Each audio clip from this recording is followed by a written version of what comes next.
নমস্কার বন্ধুরা, আমি প্রভাত আবারও চলে এলাম একটি লং ভিডিও নিয়ে। তো কেউ প্লিজ দয়া করে কেউ স্কিপ করবেন না, পুরো ভিডিওটা দেখবেন।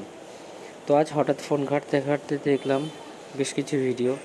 তো দেখে মনে হলো যে এই ভিডিওগুলো তো আপলোড করা হয়নি, তো এডিটও করা হয়নি, তাই আজকে বসে পড়লাম এডিট করতে এবং এডিট করে আপলোড করে দিলাম।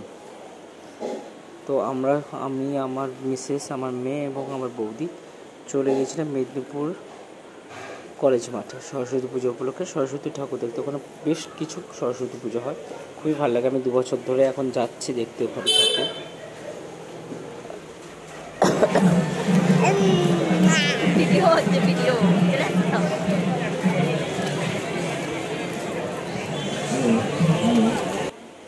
তো আমার মেয়ে প্রচুর ঘুরতেও ভালোবাসে, তাই ভাবলাম মেয়েকে একটু নিয়ে ঘুরিয়ে নিয়ে আসি, ঠাকুরও দেখা হয়ে যাবে, আমাদেরও ঠাকুর দেখা যাবে, মেয়েটারও একটু আনন্দ হবে। তাই বৌদিকে বললাম, তো বৌদি রাজি হয়ে গেল। বৌদির বাপের বাড়ি যেহেতু মেদিনীপুরে, বৌদি একটু যেতেও পছন্দ করে ওইখানটায়। তো আমি, আমার মিসেস, আমার বৌদি এবং আমার মেয়ে চলে গেলাম মেদিনীপুরে। তো এটা হচ্ছে আর্ট গ্যালারি। এখানে প্রচুর অসংখ্য পরিমাণে গ্যালারি দেখতে পাচ্ছেন, খুব সুন্দর সুন্দর পেন্টিং। দেখলে খুব সুন্দর লাগবে, মনটা ভরে যায়। প্রত্যেক বছরই হয়, আর পেন্টিংগুলো খুব সুন্দর সুন্দর।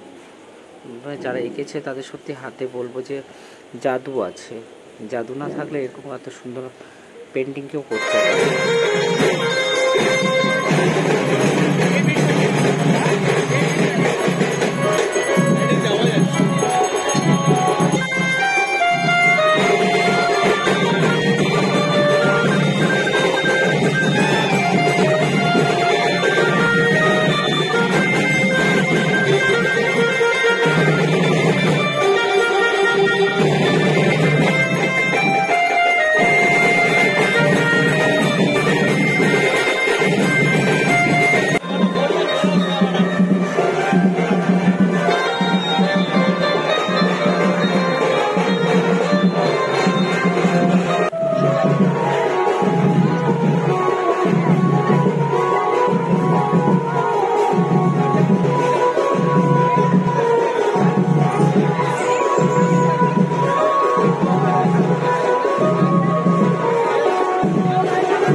তো অজস্র ঠাকুরের মুখগুলো খুব সুন্দর সুন্দর। প্রত্যেকটা ঠাকুর মানে খুব সুন্দর, দেখলে মন ভরে যাবে এবং মন জুড়িয়ে যাবে। এত সুন্দর সুন্দর ঠাকুর।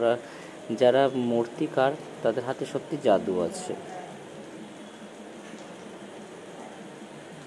জাদু না থাকলে এরকম মূর্তি তারা বানাতেই পারতো না হয়তো। খুব সুন্দর সুন্দর মূর্তি। আর রাত অনেক হয়ে গিয়েছিল, তাই আমরা একটু দেরি করেই বেরিয়েছিলাম। তো রাত অনেক হয়ে গিয়েছিল, তো বাড়িতে এসে মা বাবাও খাবে, তাই আমরা খুব একটু তাড়াতাড়ি করেই মেদিনীপুর থেকে বাড়ি চলে এসেছিলাম। আসার পথে তখন শরৎচন্দ্র জুয়েলারির পাশে খুব সুন্দর হয়, ওখানে আমরা বাড়ি ফিরে এসেছিলাম। আর আমার যদি বন্ধুরা আপনাদের ভালো লাগে, লাইক কমেন্ট করে পাশে থাকবে। ধন্যবাদ বন্ধুরা।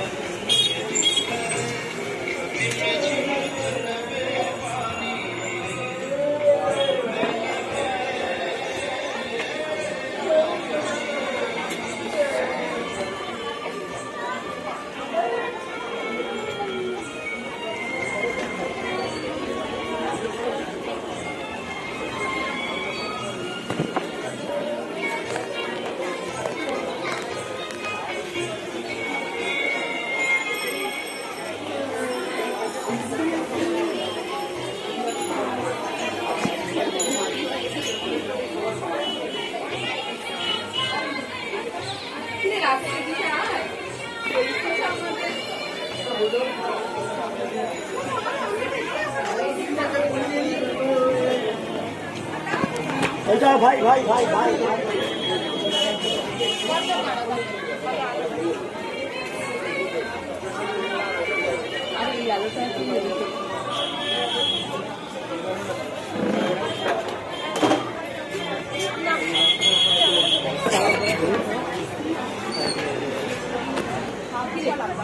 भाई आशिक संस्था पे एक्सक्यूज मी, একটু সাইড দেখি। भाई वो दोनों স্টপ করে দাঁড়িয়ে থাকবে।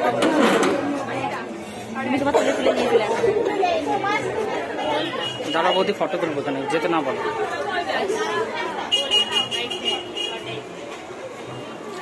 Excuse me.